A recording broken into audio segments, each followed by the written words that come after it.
مساء الخير يا بنات، عاملين ايه؟ وحشتوني. النهارده ان شاء الله ميعادنا بقى مع فيديو مشتريات شهر 12. جبتها بدري ليه؟ علشان طبعا الجو شتاء عندنا في اسكندريه، فاحتمال اليوم اللي انا ناويه ان انا انزل فيه معرفش انزل فيه. فبما ان بقى نزلت و... انا اصلا من ساعه فيديو المشتريات المره اللي فاتت بتاع شهر 11 وانا بصراحه ما نزلتش تاني جبت حاجه. ما جبتش حاجه علشان قلت اخلص كل حاجه عندي، علشان لما اجيب الحاجه بقى تقعد بقى لحد شهر واحد وما نزلش كتير في الشتاء، لان الشتاء عندنا بصراحه ما شاء الله عليه حاجه كده، حاجه تشرح القلب يعني. انا اصلا جايه من فتح الله. اولا مشتريات النهارده كلها من فتح الله، جايه من فتح الله، والدنيا والله بتشتي عليا والشيله بقى، يعني مشتريات النهارده كتيره جدا بفلوس كتيره جدا. نبدا بقى مع بعض. اول حاجه جبت سمنه كريستال دول. ديت العلبه عبوه موفره، عبوه التوفير عامله 2 كيلو ونص، عامله 58 جنيه. جبت اتنين، جبت واحده صفرة وجبت واحده بيضه. اي جبت كمان كويكي ديت اللي هي الشوكولاته اللي هي شبه نوتيلا. ديت برضو كانوا عاملين عليها عرض، كان هي اصلا ب62، فالعرض نازل عليها ب45. فجبت واحده، يعني قلت اجربها. انا اصلا في صحابنا مجربينها وقايلين عليها ان هي كويسه، فقلت اجربها انا كمان. جبت شاي احمد الاسود اللي هو بتاع الفطار ده.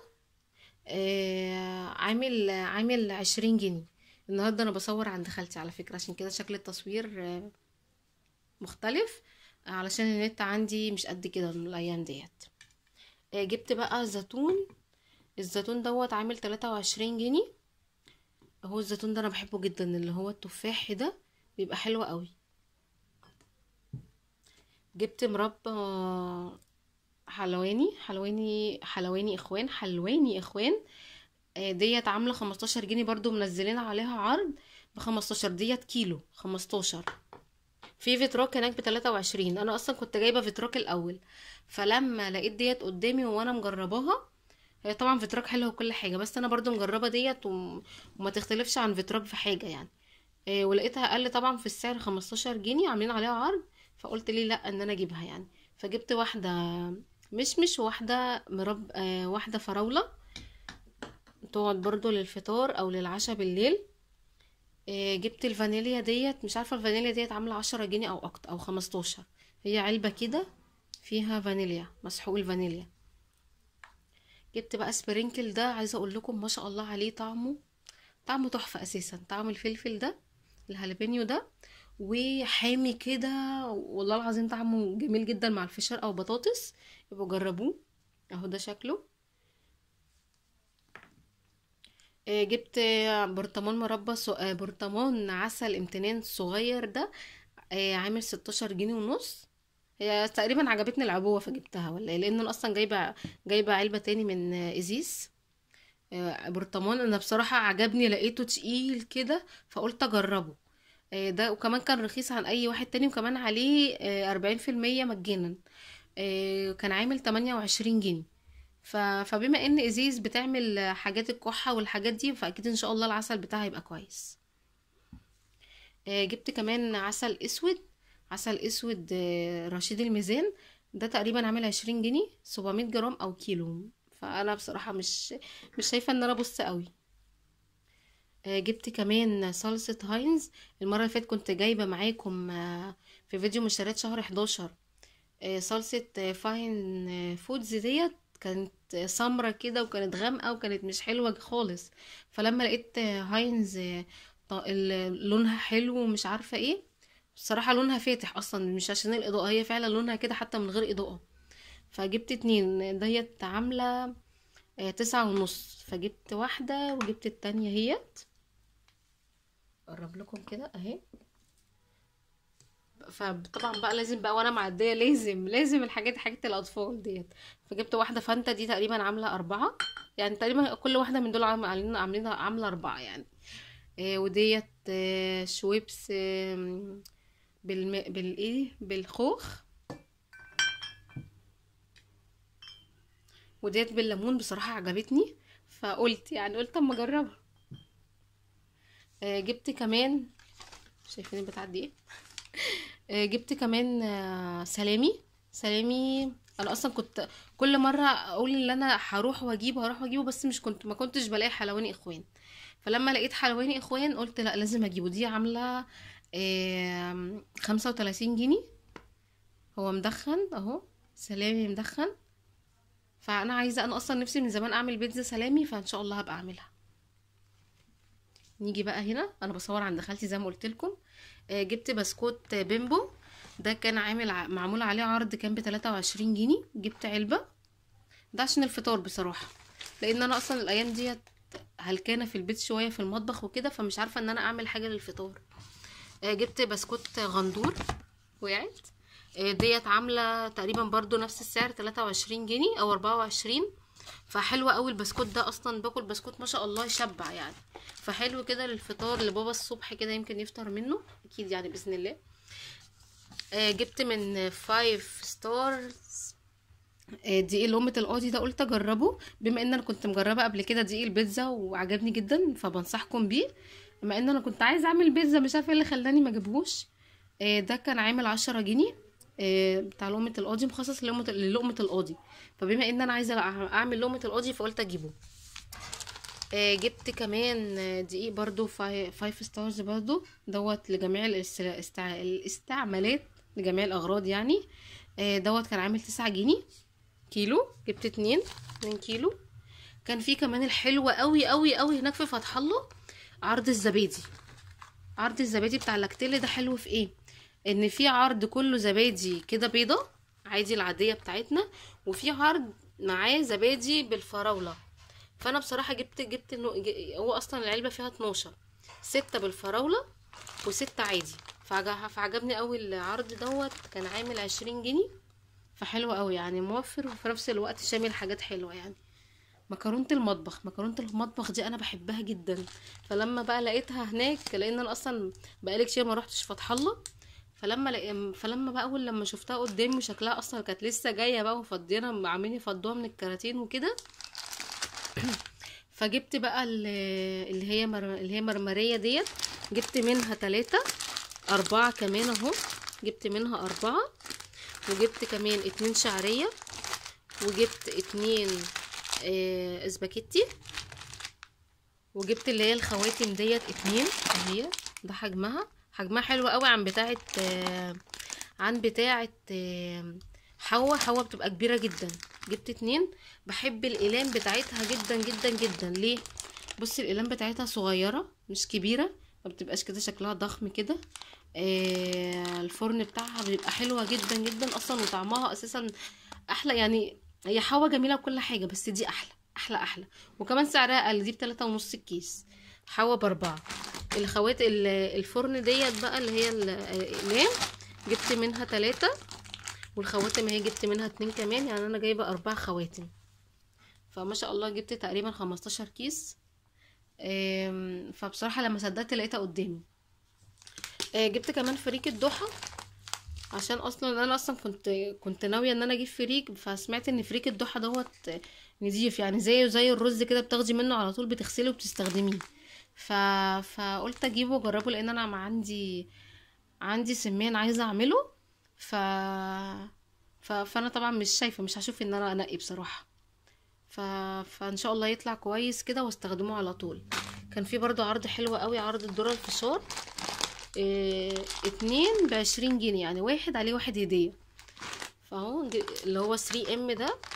هي اصلا الفشاره بتاعته حلوه يعني، مش وحشه، كويس جدا. فانا طبعا اصلا عامه يعني، حتى لو الحاجه نازله عليها عرض او حاجه زي كده، بشوف تاريخ الصلاحيه اولا. وتاني حاجه بنقي الكيس النضيف يعني، لان اوقات بيبقى فيه كيس متكسر. مش عارفه ايه الكلام دوت يعني. فالاتنين عاملين 20 جنيه، فحلو يعني. اصلا الكيس 700 جرام يعني، كيلو الا ربع. فدول كام؟ مش هقدر ان انا احسب، ماليش مزاج والله. المهم جبت كمان حلواني اخوان. ديت برضو كانت معمول برضو عليها عرض. ديت كيلو 100 جرام ب 30 جنيه. فكانت حلوه قوي. جبت كمان المناديل ديت بتاعه، طبعا انا بحبها جدا، بتاعه فاميليا. كانت برضو معمول عليها عرض هناك، انا كنت بجيبها من كازيون ب20، انا لقيتها هناك ب18. فكنت عايزه اجيب واحده تانية، مش عارفه ايه اللي نساني، فجبت واحده. جبت كمان برضو بسكوت لوكر ده، او اوكر، لوكر. ده كان عامل 22 جنيه، فكان حلو قوي، حلو قوي قوي قوي، انا بحبه جدا اوكر. جبت كمان نشا بتاع دريم ديت عامله 6 جنيه، حلوه قوي، مش عارفه بصراحه كام جرام، اعذروني بقى علشان انا مش معايا نضاره. سحلب برضو كان عاملين عليه عرض بتاع بيت فود ده، حلو قوي كمان بالمكسرات، هو البندق ديت، واللي هو التاني اللوز، لا مش لوز، ده حاجه تانية بس انا مش فاكره اسمها. فكان عامل 5 جنيه، كان سعره حلو يعني، فقلت اجيب 2 بما ان انا بقى في الشتاء ومش عارفه ايه، فقلت اجيب 2 اهو. جبت دوت وده. برضو كانوا عاملين برضو عرض على نسكويك، عليه 10% زيادة، وبدل 14 كان ب12، فجبت واحد. جبت كمان شوكولاتة خام بتاعة دريم ديت عاملة 15. وجبت الشوكولاتة خام بتاعة كورونا ديت عاملة 18 او 19 حاجة زي كده. جبت كمان بن اليمني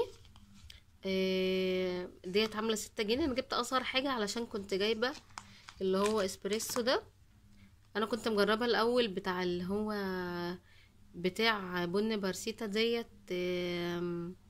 بال بال بالايه، اللهم صل على النبي، بالبندق، فكان حلو قوي، فقلت المره دي بقى اجرب ده كان عامل 17 جنيه، وده زي ما قلت لكم 6 جنيه.